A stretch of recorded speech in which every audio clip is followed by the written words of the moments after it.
in particular, one noteworthy thing about this installation is that it's feeding the McGraw-Hill data center. It's only about a third of the load for that data center, but it kept the McGraw-Hill data center in East Windsor. It was a job creator, not just for the panels that got installed, but because it allowed McGraw-Hill to stay local. And it's just another example of how public awareness can lead to public benefits and actual boots on the ground. And this is my final slide, and again, it's a role of not-for-profits in communities. We will be hosting a conference, the New York Solar Energy Society, and I know Wilden's been mentioned, but this is Wilden's brainchild. And this is going to be part of the effort of continuing the dialogue with elected officials, with our members, with the industry, with the government, to keep the ball rolling on this. And so that's where I am going to end here. And I believe our next speaker was John, yes. John Lacey from Eric Mowers Associates. Thanks. My name is John Lacey. I'm from Eric Mowers Associates. We are a full-scale communications firm here in New York. And as you'll see, my background is a little bit different than most people's here because I'm not directly in the energy sector. So what I'd like to do is give you some background on why I'm here, what I see as one of the challenges to creating real public acceptance of solar energy in New York and broadly, and also work with an anecdotal case on where I see some of the challenges, let me know too what they could be. I come from a marketing firm, a communications firm. And what we help a lot of people do is some very traditional marketing efforts, but I also specialize in energy and renewable energy communications and community relations, and also crisis communications. And my last anecdotal piece of evidence is going to actually tie all three of those together. But one of the things that I think that people should realize when they start thinking about public awareness and public outreach related to renewable energy is that this is a more nuanced conversation than your traditional marketing types of campaigns. Traditional marketing campaigns are all about behavior change. And they put pressure on some very key points. You know, that this generic cookie is just like Oreos, looks like Oreos, but costs a little bit less. You know, that's a good way of affecting behavior change quickly. When it comes to renewable energy, you also before you affect behavior change, you need to affect opinion change. You need to help people get on board with adoption of renewable energy and acceptances as something that they want to participate with. And unfortunately, I think too many of the communications related to renewable energy start and stop with green. You know, because you're trying to affect opinion change, whenever you're having conversations like that, you have three groups of people. People that are with you, people that are against you, and then everybody in the middle. And what your efforts should be focused on are affecting those people in the middle. However, with many conversations around renewable energy and solar energy, it focuses on green, which speaks directly to the people that are with you. If you want to be effective in changing opinion, you need to talk to the things that concern people outside of the green aspects. So, for solar, how reliable is it? Can you really do it in the Northeast?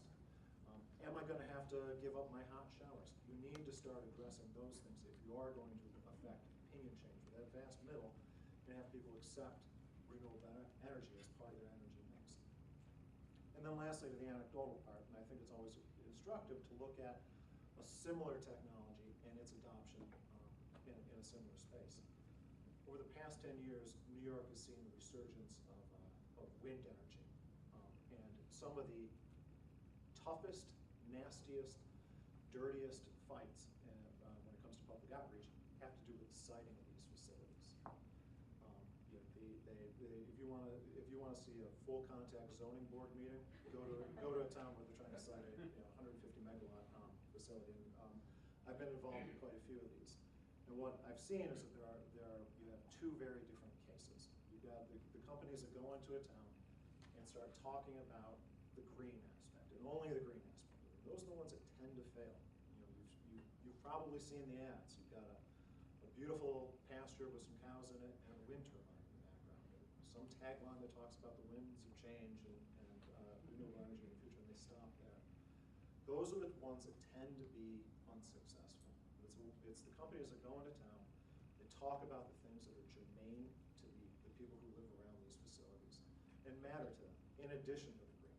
What it means for jobs, what it means for local tax payments, why this is going to improve the town without adding to the fire needs or the school needs, and also talk about how it's going to create jobs, and also acknowledging that these things are very big and how they can affect individual homeowners. Those are the ones that they can talk about the green, but they can also talk about the things that matter to that vast middle that can be persuaded. So that's kind of where the expertise that I bring here to this conference, and I look forward to everyone's questions. Thank you, John. Our next speaker is David Dunn from Green Mountain Power.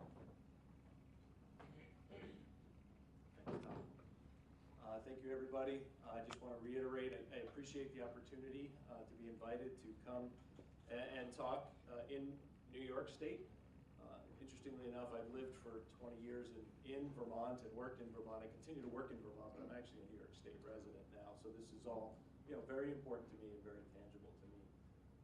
What I want to talk to you today is just very quickly just give you a couple examples of what we've tried to do to reach out to consumers and explain what renewable energy is. In particular, solar, but some of the other choices. In Vermont, we have two biomass plants. We have our famous cow power program where we're working with dairy farmers.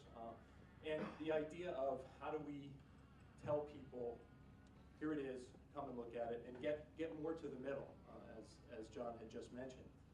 I had, right after we talked about building a solar array in a field, I had a gentleman come up to me and ask me if I've calculated the impact of the carbon absorption capability of the grass in that field now that we were going to shade it. I said, no, have you? And he said, no, but I will. And when I talked to him, he believed that eventually we were going to cover Vermont with solar panels. He thought that was the vision, that we were just going to do it and cut down trees and go to the extreme. And I think folks at either extreme can have ideas like that, and I think it really is important, even though it might be a little scary to talk to people like that and engage people like that. I think it's important. Really ask him, what is he concerned with? And eventually he showed me a picture of a solar array in Spain that had just clear-cut a forest, and that was where he was going. I also had another person tell me after we built the Renewable Education Center, I'll show you a picture of it, a lot of good feedback. He said it looked like a bunch of cockroaches standing, giant alien cockroaches standing in the field. So, there's some people that just have a very different view of what we're doing. But our idea, like I think many of the speakers here, is that we're going to be diverse, but we're really trying to focus on getting more solar in Vermont. We've just recently announced that we're going to make Rutland, which is in the center of the state, not the capital of Vermont, but we're going to make it the solar capital of Vermont. Our initial press release had another name, but we were told that name was already taken and we couldn't use it anymore. So we're going to leave it at that. We use it as an opportunity to work with local politicians, a local tech school that helped build it and continues to help maintain this facility. Our local mayor, our CEO, Jim Douglas, who's the former governor of Vermont, and our IBEW. Being an electric utility in Vermont, we have a strong relationship with our linemen, with the IBEW, and we did use union labor in building the facility, and they worked with the Stafford Tech. In New York State, it's called BOCES, but our technical high school has been a big part of that. Here it is.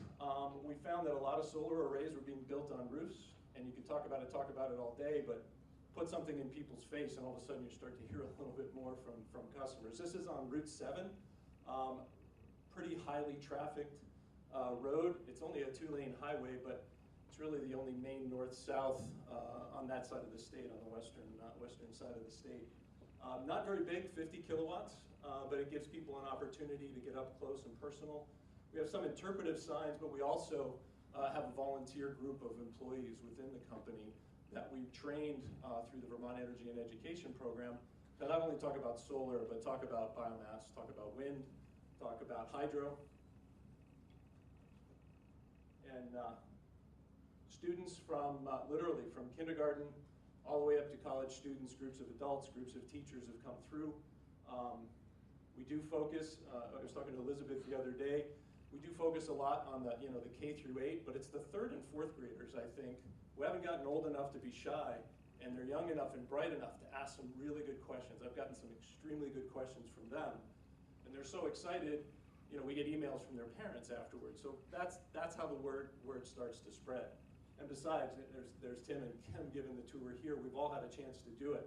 It's just such a cool part of our jobs to be able to get out there and talk about the interesting things that we're capable of doing. Solar, in this case, peaks out in the summer for us. It's available. It doesn't coincidentally match with our peak, which happens to be about 5 o'clock at night, but it's still producing energy at that time, and we're continually